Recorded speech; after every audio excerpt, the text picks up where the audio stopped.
नमस्कार, आपके साथ मैं हूं सुखवीर। आप देख रहे हैं आपका अपना चैनल भिवानी हलचल। और आज की खबरें इस प्रकार से। चौधरी बंसीलाल विश्वविद्यालय परिसर में युवा कल्याण विभाग एवं हरियाणवी कला परिषद के संयुक्त तत्वावधान में तीजा उत्सव कार्यक्रम का आयोजन किया गया। इस अवसर पर महाभारत सीरियल में युधिष्ठिर का महत्वपूर्ण किरदार निभाने वाले अभिनेता और कुलपति गजेंद्र सिंह चौहान ने बतौर मुख्य अतिथि शिरकत की। इस अवसर पर उन्होंने भारतीय संस्कृति और इससे जुड़ी परंपराओं को विश्व में सर्वश्रेष्ठ बताया। तीजोत्सव कार्यक्रम की अध्यक्षता विश्वविद्यालय के कुलपति प्रोफेसर राजकुमार मित्तल ने की। कार्यक्रम में कुल सचिव डॉक्टर रितु सिंह का गरिमा में सानिध्य रहा। बतौर विशिष्ट अतिथि संघ के विभाग प्रचारक संजय कुमार पहुंचे। बतौर मुख्य अतिथि संबोधित करते हुए सुप्रसिद्ध अभिनेता एवं कुलपति गजेंद्र चौहान ने कहा कि भारतीय संस्कृति विश्व में सर्वश्रेष्ठ है। हमारी संस्कृति और परंपराओं की जड़ें बहुत गहरी हैं। उन्होंने कहा कि माननीय मुख्यमंत्री श्री मनोहर लाल के आदेशानुसार Pandit Lakshmichand university of performing and visual arts प्रदेश के सभी जिलों एवं विश्वविद्यालयों में विद्यार्थी कलाकारों की प्रतिभा तराशने और उन्हें प्रोत्साहित कर सही मंच उपलब्ध करवाने को वर्कशॉप लगाएगी।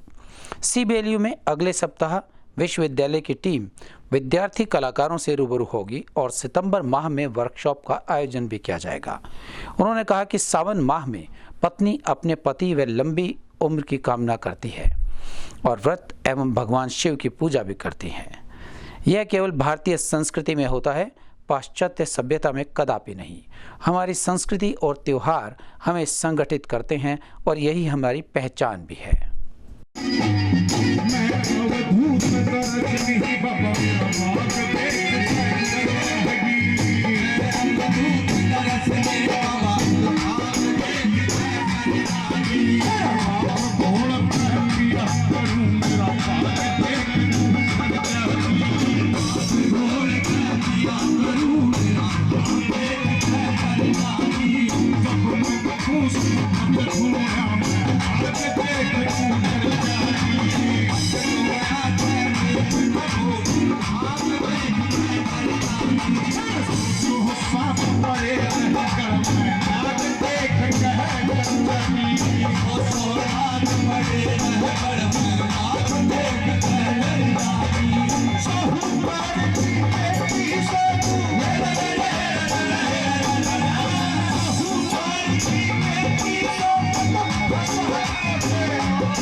जाओगे।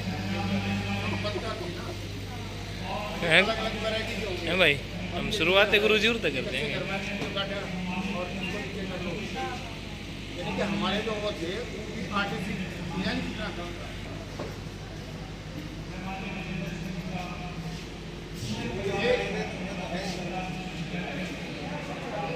ये घड़ी में कितने मिनट होते हैं? घड़ी में कितने मिनट होते हैं? एक घड़ी में 24 मिनट होते हैं। 24 मिनट घड़ी, हाँ वो घड़ी, और 2.5 घड़ी का 1 घंटा, 3 घंटों के एक पहर, 8 पहर के दिन हो रहा तो क्या होगा?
एक प्रदर्शन है अगर हमारे सांस्कृतिक विरासत में था क्या क्या, ओढ़ने का, पहनने का, खेत का, क्यार का, और बेसिक ये है कि कलात्मक काम हमारा उस समय में भी कितना बेहतर हुआ करता था। कोई भी चीज़ है, आप एक एक चीज़ को देखोगे तो उसकी बनावट आज अच्छे कारीगर जो है ना वो नहीं कर पाते, और जबकि साधनहीन थे, ज़्यादा साधन भी नहीं थे, तो वही बात होती कला। अब हम ये जैसे ये रखे बैठे हैं तो ये दीपदान है, इसको ऊपर करना चाहोगे तो ऊपर भी हो जाएगा। तो ये देखो ना कितना उस टाइम पे भी सोचा है, लकड़ी के हैं उनमें। तो बेसिक यही था कि भाई अच्छी चीज़ किसी भी कल्चर में हो उसको अडॉप्ट करने में कोई बुराई नहीं।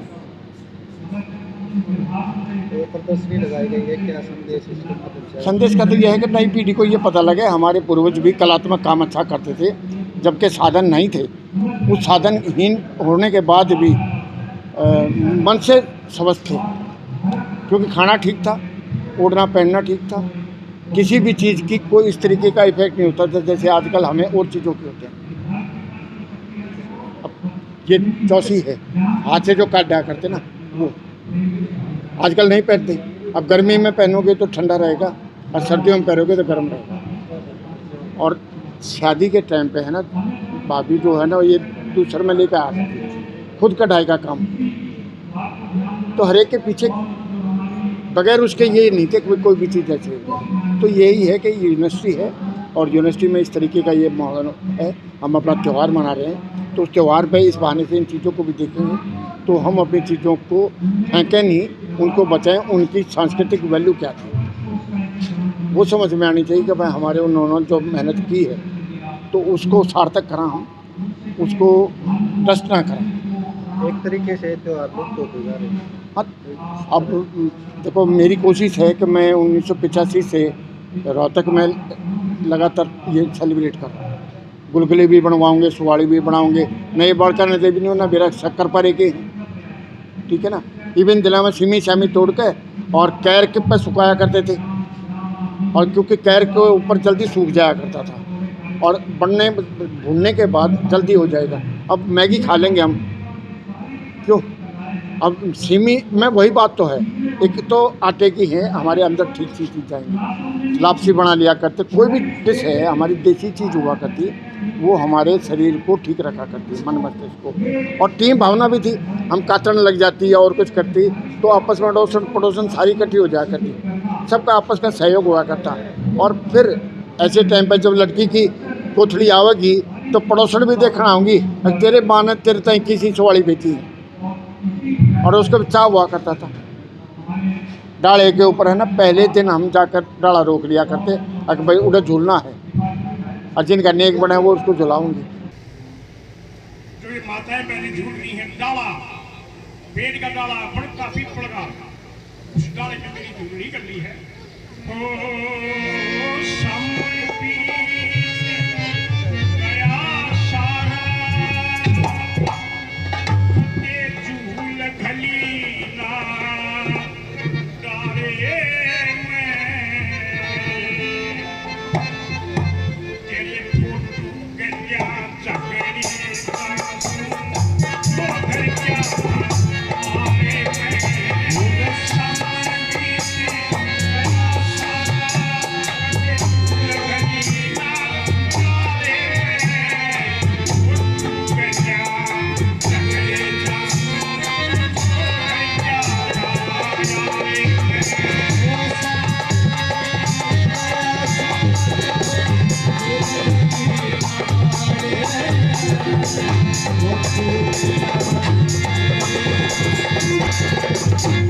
भाई थोड़ी सी धीरे दम की आवाज थोड़ी सी हल्की करके मेरे को सुनाना ही है।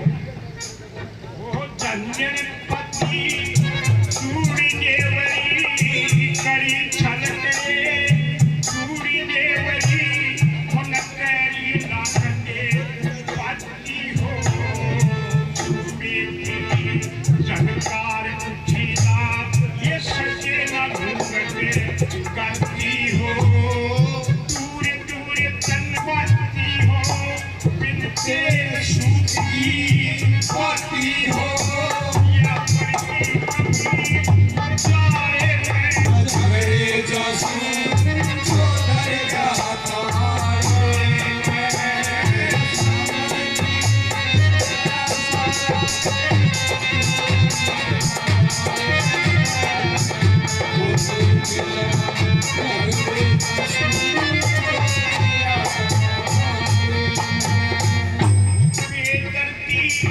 परदेसी पिया, वो बेदर्दी परदेसी पिया,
अलग अलग स्थानों पे तीज महोत्सव का आयोजन किया जा रहा है। चौधरी बंसीलाल विश्वविद्यालय के कुलपति जी श्री राजकुमार मित्तल जी ने जब ये विषय मेरे सामने लाया तो मैंने इमीडिएटली कहा कि हाँ, ये डेफिनेटली करना भी चाहिए और मैं इसमें अटेंड भी करूँगा, क्योंकि एक कलाकार का दायित्व है जब वो आइकॉन की स्थिति ले लेता है तो समाज को सुधारने में उसका योगदान होना आवश्यक है। तो मैंने कहा कि मैं आऊँगा और मैं आया और मैंने बहुत शानदार और जानदार प्रोग्राम यहाँ देखा और सब लोग खुश हैं और होना भी चाहिए। बेसिकली हमारी नारी शक्ति जो है वो अपने पति के लिए लंबी आयु की कामना करती है, उसके घर आने का इंतज़ार करती है, उसकी स्वास्थ्य लाभ के लिए हमेशा कामना करती है। तो ये भारतीय संस्कृति की बहुत ही बड़ी ताकत है। तो मुझे लगता है कलाकार होने के नाते मुझे इसमें शामिल होना चाहिए था और मैंने शामिल हुआ और जितना भी मेरा योगदान हो सकता है मैं उसके लिए हमेशा तत्पर रहता हूँ। पहले की संस्कृति और अब की संस्कृति में कितना बदलाव आप मानते हैं सर? नहीं, भारत की संस्कृति तो वैसी है, पाश्चात्य संस्कृति अलग है। हमारी संस्कृति की जड़ें इतनी मजबूत हैं, इसलिए रामायण और महाभारत समय समय पे देखा जाता है। अगर वो सभ्यता और संस्कृति की ताकत नहीं होती तो ये 34 साल के बाद भी उतना ही प्यार, आशीर्वाद और सम्मान शायद उन धारावाहिकों को नहीं मिलता। वो इसीलिए मशहूर हुए कि उसके अंदर हम लोगों को अपनापन दिखाई देता है। हर किरदार लगता है कि हमारे पड़ोस में है, हमारे प्रदेश में है, हमारे समाज में है। कोई शकुनी है, कोई धृतराष्ट्र है, कोई युधिष्ठिर है, कोई दुर्योधन है। तो इस जो सारे किरदार हैं ये उस शेड्स के हैं कि जो समाज में पाए जाते हैं। तो इनका सामना कैसे करना, इनकी चुनौतियों का सामना कैसे करना, वो सब उसमें सीख है। महाभारत में हमेशा से कहता रहा हूँ कि देखने की चीज़ नहीं है, सीखने की जो है। प्रकृति का नियम है, वो तो बदलता ही रहेगा, बदलाव आता रहेगा। जब कंप्यूटर नहीं था तब बगैर कंप्यूटर के काम चलता था, जब मोबाइल नहीं था बगैर मोबाइल के काम चलता था। आज सब चीज़ें उपलब्ध हैं तो उनके साथ भी ज़िंदगी चल रही है। लेकिन जो हमारी परंपराएँ हैं उनमें बदलाव आया है, लेकिन वो उसी तरह कायम है, वो बदलेगी नहीं। सनातन धर्म की जड़ें इतनी गहरी हैं कि ये कभी भी कोई हिला नहीं सकेगा। सर, हरियाणा में आर्ट को, कल्चर को बढ़ावा देने के लिए क्या कार्यक्रम किए जाएंगे? देखिए, मैं एक ऐसी यूनिवर्सिटी का कुलपति हूँ जिसे सिनेमा यूनिवर्सिटी कहा जाता है। जिस तरह से खेलों में या आर्मी को बात लें या शिक्षा को बात लें तो ये सब के सब विभाग जो है बहुत तेज़ी से आगे आए हैं। तो मेरा कहना ये है कि आर्ट एंड कल्चर को भी आगे लाने की कोशिश की जाएगी।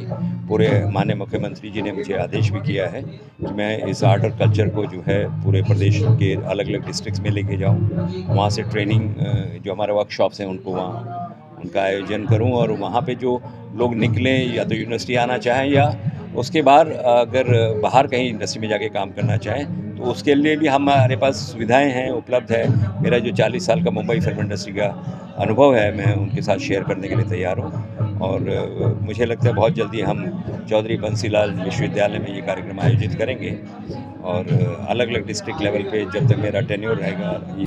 स्थानीय कृष्णा कॉलोनी से जीतूवाला जोहड़ की ओर जाने वाले मार्ग पर बन रहे रेलवे ओवर ब्रिज निर्माण में हो रही देरी को लेकर क्षेत्रवासियों ने पुल निर्माता कंपनी अधिकारियों से मुलाकात की। इस अवसर पर पंचायत सदस्यों की अगुवाई कर रहे महावीर डालमिया, रोहतास वर्मा व पार्षद शिव कुमार इत्यादि ने पुल के शीघ्र निर्माण की मांग की।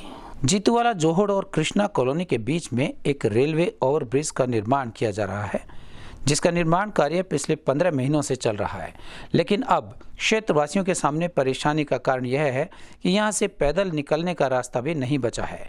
इसी कारण जीतूवाला जोहड़ पंचायत के सदस्य और दैनिक रेल यात्री संघ के अध्यक्ष महावीर डालमिया, रोहतास वर्मा, वार्ड नंबर 19 के पार्षद शिव कुमार सहित अनेक गणमान्य व्यक्ति पुल की साइट पर पहुंचे और वहां पर कार्य कर रहे अधिकारियों से पुल निर्माण के कार्य में देरी होने के कारण और कितने दिनों में इस पुल का निर्माण कार्य पूरा हो सकता है, इसे लेकर चर्चा की।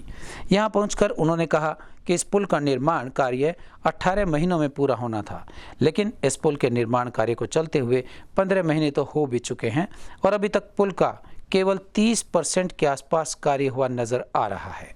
उन्होंने कहा कि अगले 3 महीने में कैसे पुल का निर्माण कार्य पूरा हो जाएगा। इस गति से तो यह पुल कई सालों में बनकर तैयार होगा, लेकिन इसके कारण क्षेत्रवासियों को भारी परेशानियों का सामना करना पड़ रहा है। मौके पर पहुंचे दैनिक रेल यात्री संघ अध्यक्ष महावीर ने कहा कि यहां से करीबन 40 से 50 हज़ार की आबादी के लोग गुजरते हैं। उन्होंने बार बार यहां के निवासियों के फ़ोन उनके पास आते हैं कि पुल निर्माण कार्य की गति धीमी कैसे है। वहीं वार्ड नंबर 19 के पार्षद शिव कुमार गोठवाल ने बताया कि पिछले 1.25 साल से पुल के निर्माण का कार्य चल रहा है और अभी तक इस पुल का निर्माण कार्य थोड़ा सा ही हुआ है। उन्होंने कहा कि इस पुल के निर्माण में ज़्यादा लेबर लगाकर पुल निर्माण कार्य में तेजी लाई जा सकती है। लगभग 1.5 साल हो गए इस फ्लाईओवर के काम के निर्माण होने को, और हमें नहीं लग रहा 25% भी काम कंप्लीट हुआ हो। इस दुर्गा कॉलोनी एरिया कम से कम 40-50 आबादी के निवासी बहुत तंग पा रहे हैं। बार बार मुझे फ़ोन करते हैं, प्रधान जी काम बड़ी स्लो से भी चल रहा है। मैं आज इस माध्यम से इनको कहना चाहता हूँ, इस काम को स्पीड बढ़ाइए, अन्यथा हमें कड़े स्टेप लेने में मजबूर होना पड़ेगा, क्योंकि जनता बहुत तंग है, जनता बहुत परेशान है। प्रधान जी, हमने देखा आने जाने का पैदल का व्यवस्था नहीं है। हम भी यहाँ पहुंचे हैं, अगर कोई गिर जाए, कोई घटना घट जाए तो इसके लिए कौन जिम्मेवार है? बिल्कुल सही बात है एकदम। जो है हर नागरिक परेशान है, हर नागरिक तंग है, और इतना स्लो स्पीड से काम मैंने भिवानी के इतिहास में आज तक नहीं देखा है। मैं ठेकेदारों से, हरियाणा सरकार प्रशासन से मांग करता हूं, अपनी देखरेख में इस पुल के निर्माण के कार्य की गति बढ़ाई जाए और इस पुल का कार्य शीघ्र पूरा किया जाए। आपका अगला कदम क्या रहेगा? अगला कदम ये रहेगा, अगर इन्होंने काम की स्पीड नहीं बढ़ाई तो हम यहीं भूख हड़ताल पे बैठेंगे।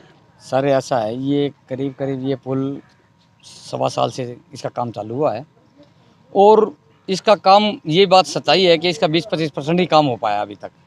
और हम बार में ठेकेदार जो पुनिया कंस्ट्रक्शन कंपनी को काम मिला हुआ है, हम उनसे रिक्वेस्ट भी कर चुके हैं, कई बार उनको बता भी चुके हैं कि इसमें कम से कम ज़्यादा से ज़्यादा लेबर लगाएं, ताकि इस क्षेत्र के लाइन पार क्षेत्र के 50-60 हज़ार की आबादी है, उन लोगों को बहुत तकलीफ हो रही है। क्योंकि जो लाइन पार के लें के सगलोनी साइड के जो लोग हैं, उन्होंने आने जाने में तो बहुत ज़्यादा दिक्कत हो रही है। उनकी जो कोई डेथ भी हो जाती है ना, तो उनकी डेड बॉडी लाने में भी बहुत परेशानी हो रही है, क्योंकि उनके आदमी तो पैदल भी नहीं आ सकते, और डेड बॉडी को कम से कम 4 किलोमीटर घुमाने के बाद में शमशान घाट लाया जाता है। हम बार से कंस्ट्रक्शन जो पुनिया कंस्ट्रक्शन कंपनी है, उनसे रिक्वेस्ट कर रहे हैं कि इसकी काम की स्पीड बढ़ाएं, ताकि ये प्रशासन को भी बता रहे हैं कि ये जो क्षेत्र है लाइन पार का, ये लोग अपनी अभी तक शांत है कि ये काम चल रहा है। अभी बारिश का भी टाइम है, हम भी इनको कोऑपरेट कर रहे थे कि बारिश का टाइम है, मगर इन्होंने अभी तक 8-10 आदमी लगा रखे हैं।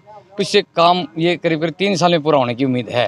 कितने महीने में ये काम होना था और अब तक कितना काम हो रहा, कि क्या रहेगा, क्या इसकी अवधि 18 महीने थी, करीब 15 महीने हो चुके हैं। मुझे नहीं लगता कि ये 3-4 महीने में कंप्लीट कर देगी ये कंपनी।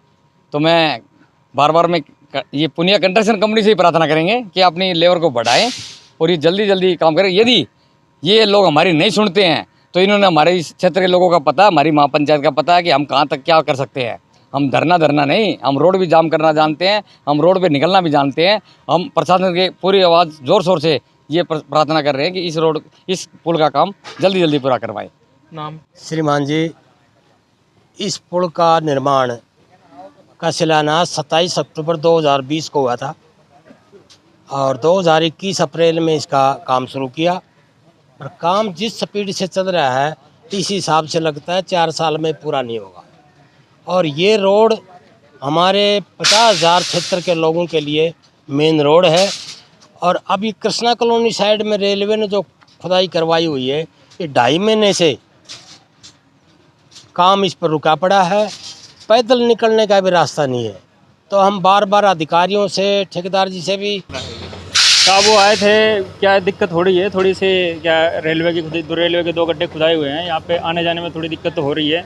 हम भी उस चीज़ को समझ रहे हैं, हम अपनी प्रगति पे तो हैं, हम कोशिश कर रहे हैं जितना जल्दी करें हो सके उतना तो कर रहे हैं हम। आप देख लोगे, सारे गड्ढों में लेबर लगी है, इधर भी लगी है, उसमें भी लेबर काम करने लग रही है। और जैसे कि महासभा के लोग आए थे, इन्होंने बताया कि लेबर बढ़ाई जाए। आप पुल से इधर से उस तरफ मूवमेंट कर लोगे, पूरे हर जगह लेबर ही लेबर आपको सब मिलेगी। इसलिए क्या है, जो बात चाहिए आगे पहुँचाई जाएगी ना जी, बिल्कुल कोशिश हमारी, हम खुद नहीं डिले करना चाहते सर। क्या है, हमारा पूरी चाल नहीं मिल पा रही है, कहीं किसी चीज़ की दिक्कत, यहाँ सीवर की दिक्कत, ड्रेन के लिए ड्रेन बनाने चल रहे हैं, लोगों की पाइपलाइन लोग अपनी छोड़ देते हैं पानी, दिक्कतें हैं सर। फिर भी हम जितना मैक्सिमम कोशिश कर रहे हैं, अपने टाइम पे अचीव करेंगे, वो तो करेंगे ही। तो सर किस प्रकार की दिक्कत आ रही है पुल बनने में, क्या क्या समस्याएं हैं? समस्या सर चल ही रहा है सर, ऐसे कोई समस्या तो है नहीं फिलहाल, तो यही है सिर्फ ड्रेन बनाने में दिक्कत आ रही है, और तो कोई दिक्कत नहीं है जी। तो कब तक समस्या का समाधान है? अपना लगभग हो गया है सर, इधर इधर इधर थी दिक्कत, और 80% तो हमने कर दिया है, 20% जो करने लग रहे हैं वो भी कर ही देंगे लगभग 15-20 दिन में। निवेदन कर चुकी है पंचायत कि भाई पैदल जाने का रास्ता तो हमें कम से कम दिया जाए और इस काम को तेजी लाया जाए, मगर लगता है कि हमारी बात का भी तो कोई सुनाई नहीं हुई। आज इस करके पूरी महापंचायत के क्षेत्र के लोग इकट्ठे हो रहे हैं और अपनी बात डीसी साहब तक, प्रशासन तक पहुंचाएंगे। हमारे साथ रेल यात्री संघ के प्रधान डालमिया जी ने हमेशा साथ दिया है, उन्होंने भी कहा है कि भी ये धीरे चल रहा है, तो हम ठेकेदार के नुमाइंदों से और ठेकेदार जी से पुनः अपील करते हैं कि इस काम को थोड़ा जनता को देखते हुए जल्दी से जल्दी करवाएं। ये आम रास्ता तो है नहीं, ये जंगल का पुल नहीं है, आबादी के पुल है, तो इसलिए इसको जल्दी करवाया जाए। हर वर्ष की भांति इस वर्ष भी हरियाणा की महिलाएं व बहनों के लिए 10 अगस्त दोपहर से 11 अगस्त मध्यरात्रि तक रक्षाबंधन के अवसर पर रोडवेज विभाग द्वारा प्रदान की जाएगी मुफ्त यात्रा सुविधाएं। यह कहना है भिवानी के यातायात प्रबंधक भरत परमार का। वहीं उन्होंने बताया कि उन्होंने यातायात मुख्यालय से 30 नई बसों की मांग रखी है। हरियाणा सरकार ने हर वर्ष की भांति इस बार भी महिलाओं को रक्षाबंधन का तोहफा देते हुए हरियाणा परिवहन की बसेस में मुफ्त यात्रा सुविधा देने का निर्णय लिया है। यह सुविधा 10 अगस्त 2022 को दोपहर 12 बजे से शुरू होकर 11 अगस्त 2022 को रक्षाबंधन के दिन मध्य रात्रि तक रहेगी। साथ ही साथ टीएम भरत परमार ने बताया कि हमारे यहाँ 30 नई बसेस की डिमांड रखी गई थी, जिनमें से 4 नई बसेस तो आ गई हैं, जिसके कारण यात्रियों को सुविधा मिली है। अभी इस बेड़े में 27 नई बसेस और आ जाएंगी, उसके बाद सवारियों को काफ़ी फ़ायदा मिलेगा। ये माननीय मुख्यमंत्री श्री मनोहर लाल खट्टर जी ने मातृशक्ति को पहले की भांति इस बार भी रक्षाबंधन पे एक बहुत बड़ा तोहफा दिया है। रक्षाबंधन अब की बार 11 अगस्त को है, तो 10 अगस्त दोपहर से और 11 अगस्त मिडनाइट तक जितनी भी मातृशक्ति है उसके लिए फ्री ट्रैवलिंग की अनाउंसमेंट माननीय सीएम साहब ने की है और रोडवेज ने उसके लिए पुख्ता इंतज़ाम किए हैं। किसी भी प्रकार की कोई भी माताओं बहनों को किसी प्रकार की भी असुविधा नहीं होने दी जाएगी।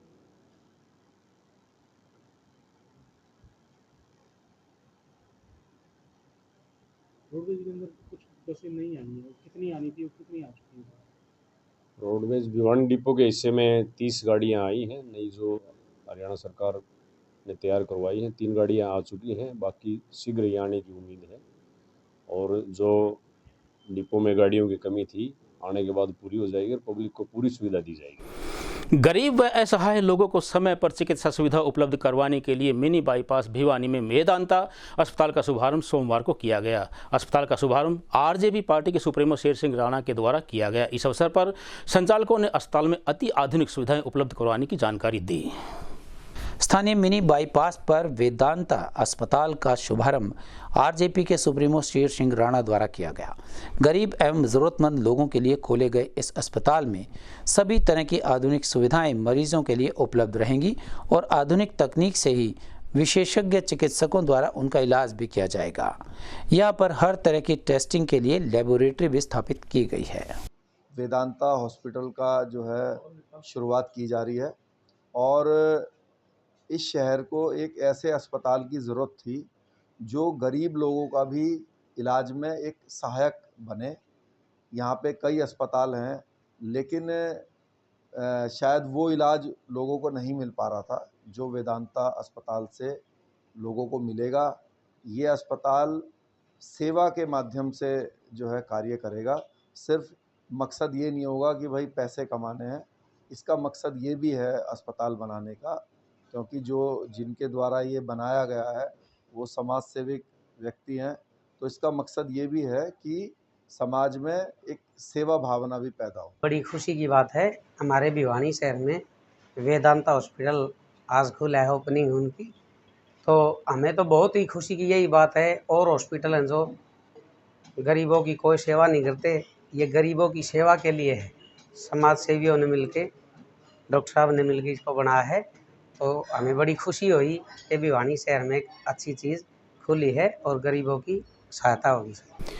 सोमवार को गांव पाजू के किसानों ने लघु सचिवालय पहुंचकर मुआवजा नहीं मिलने को लेकर उपायुक्त आर एस ढिल्लों से उनके कार्यालय में मुलाकात की। अपनी मुलाकात के दौरान उन्होंने बताया कि फसलों का बीमा करवाने के बावजूद उन्हें आज तक फसल बीमा नहीं मिला है। पाजू गांव के किसान सोमवार को अपनी बर्बाद हुई फसलों के मुआवजे की मांग को लेकर जिला उपायुक्त से मिलने भिवानी पहुंचे और अपनी मांगों को लेकर एक ज्ञापन जिला उपायुक्त को सौंपा। उन्होंने बताया कि आसपास के लगभग सभी गांवों के किसान भाइयों को मुआवजा मिल चुका है, लेकिन उनके गांव को टाल दिया गया है।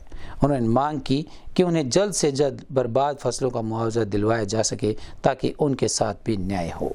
जी साहब ने ज्ञापन देना है, हमारा बीमा क्लेम है वो कौन है जी। 2021 का जो फसल खराब है लगभग गाँव का डाल लिया। हमारे पास में नंगल गांव है, सोलडा है, इन गाँवों का लिया जी। पाजू गांव ने टाल दिया।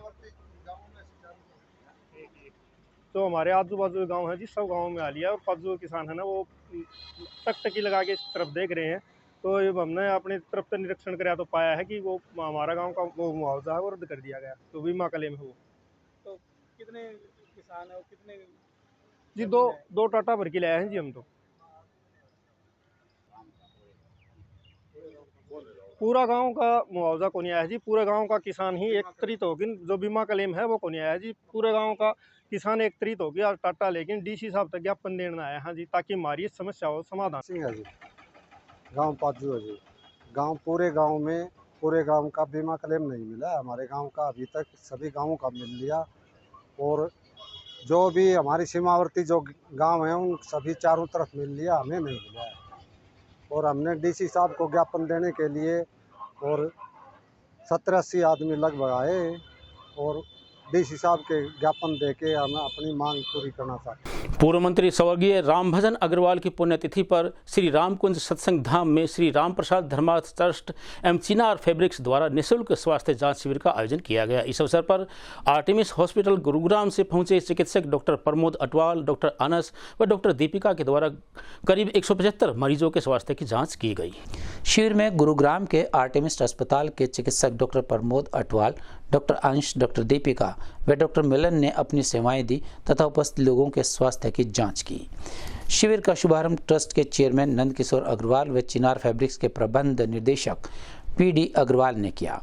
उपस्थित सदस्यों को संबोधित करते हुए नंद किशोर अग्रवाल व पीडी अग्रवाल ने संयुक्त रूप से बताया कि ट्रस्ट इस तरह की गतिविधियां पिछले काफ़ी वर्षों से करता चला आ रहा है।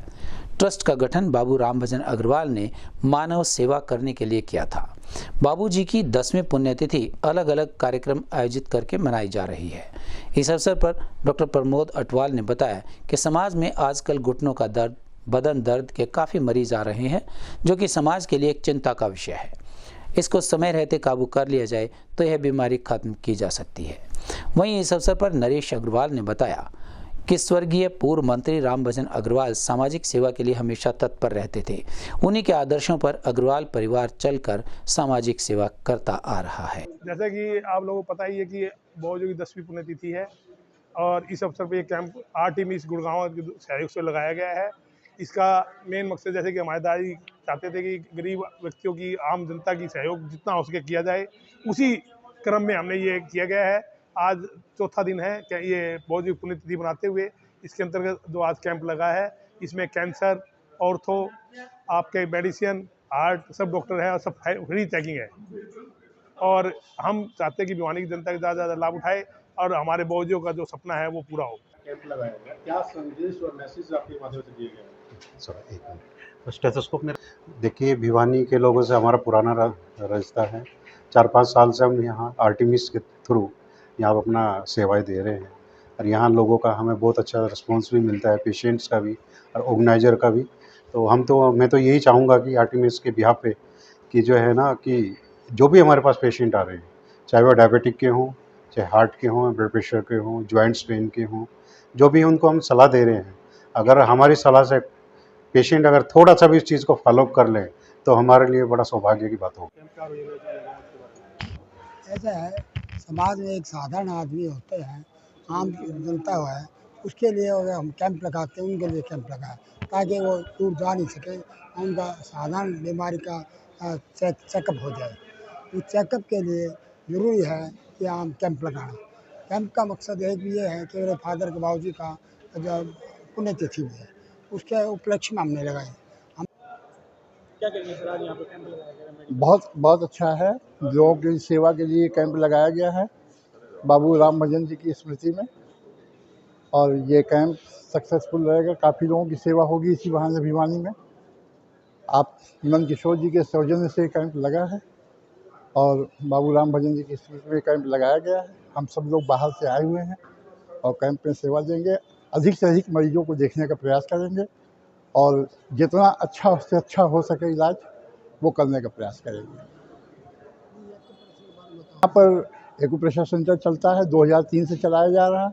मैं उसमें आता हूँ और हम लोगों की सेवा निःशुल्क एक्यूप्रेशर उपचार होता है, और वो बाबू राम भजन जी के सौजन्य से वो ट्रस्ट शुरू किया गया था एक्यूप्रेशर का उपचार, जो आज तक इन लोगों ने उसको चालू रखा हुआ है। कैंप का क्या मकसद था, क्या संदेश आपके माध्यम से दिया गया आज कैंप को? ये बाबूजी की 10वीं पुण्यतिथि के अवसर पे लगाया गया है।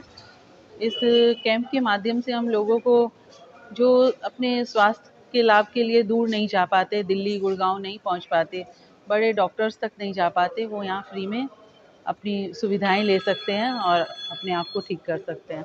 रविवार को भिवानी के सेक्टर 13 के मोड़ पर तेज रफ्तार से आ रही गाड़ी ने बाइक सवार को टक्कर मारकर गंभीर रूप से घायल कर दिया। सेक्टर 13 निवासी सोम प्रकाश को गंभीर अवस्था में चौधरी बंसीलाल सामान्य अस्पताल लाया गया, जहां पर चिकित्सकों ने उसे मृत घोषित कर दिया। वहीं पुलिस ने परिजनों की शिकायत पर अपनी कार्रवाई आरंभ कर दी है। प्राप्त जानकारी के अनुसार रात्रि के समय एक व्यक्ति सेक्टर 13 में स्थित अपने निवास स्थान पर जा रहा था कि रास्ते में सेक्टर मोड़ पर एक तेज रफ्तार से आ रही गाड़ी ने बाइक को टक्कर मार दी, जिसके कारण बाइक सवार व्यक्ति घायल हो गया। इस घायल व्यक्ति को चौधरी बंसीलाल सामान्य अस्पताल में ले जाया गया, जहां चिकित्सकों ने उसे मृत घोषित कर दिया। मृतक की पहचान सोम प्रकाश पुत्र जगदीश चंद्र निवासी सेक्टर 13 के रूप में हुई है। परिजनों ने बताया कि रात्रि के समय जब वह अपना सामान लेकर घर की ओर जा रहा था तो रास्ते में एक गाड़ी ने उसे टक्कर मार दी। उन्होंने सरकार से मांग की है कि गाड़ी चालक के खिलाफ उचित कार्रवाई की जाए और इनके परिवार के लोगों को न्याय दिलवाया जाए। सुरेश नागपाल नाम है मेरा, और जिनका एक्सीडेंट हुआ है वो सोम प्रकाश मेहता है, सेक्टर 13 के निवासी हैं, 2093 के। और ये कृष्णा कॉलोनी से अपने घर की तरफ रात को जा रहे थे, कोई 7:30 पौने 8 के करीब। तो बीपीएस स्कूल के नज़दीक इनका जो है ना, सामने से भगत सिंह चौक की तरफ से गाड़ी एक आ रही थी, उन्होंने सामने से टक्कर मारी है। वो टक्कर मारने के बाद फिर वो जब भागने लगे हैं तो उनकी गाड़ी डिवाइडर में जाके लगी है। डिवाइडर में लगने से जो है वो टायर उनका फट गया, तो वो भाग नहीं पाए। तो मौके पे एक किसी महिला ने जाते हुए देखा है, तो उसने बताया कि इसमें 3 से 4 यंग लड़के थे, और जो बंदा जो पेश किया है वो एक पेश किया है जिसके नाम गाड़ी है, तो वो उसी को कहते हैं जी यही गाड़ी में चलाने वाला यही था। हम यही चाहते हैं कि बस उचित कार्रवाई की जाए और जो लड़के थे इसके अंदर उनको पकड़ा जाए और हमें न्याय मिला जाए। कितने बच्चे हैं?